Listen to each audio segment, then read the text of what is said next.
Welcome to our channel. Today we how to cancel your Coldwell Banker contract step by step clearly. Begin by reviewing your Coldwell Banker contract thoroughly. Identify the specific terms related to cancellation. Check for a notice period required for cancellation. Gather any necessary documentation to support your request. Reach out to your Coldwell Banker agent to discuss your intentions. Request a formal cancellation of the contract in writing. Draft a cancellation letter mentioning your reasons clearly.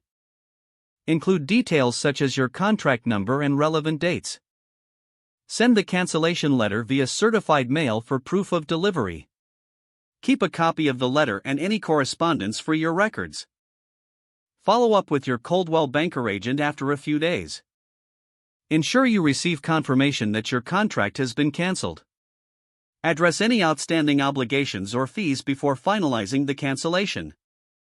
If necessary, consult a real estate attorney for further guidance. Be aware of any legal implications based on state laws. Stay informed about the timeline for the cancellation process. Once confirmed, begin exploring new options for your real estate needs. If the page does not load, refresh the browser or try again in a private or incognito window.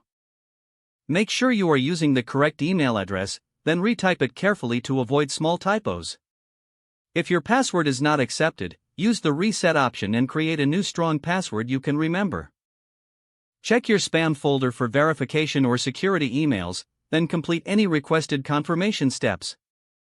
Enable two-factor authentication if available to improve account security and reduce unauthorized access risk.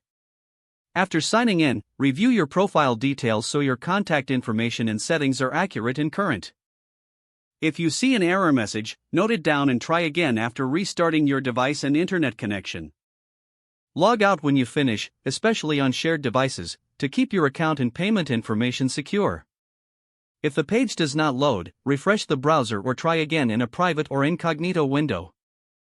Make sure you are using the correct email address, then retype it carefully to avoid small typos. If your password is not accepted, use the reset option and create a new strong password you can remember. Don't forget to like this video and subscribe to our channel for more step-by-step tech guides.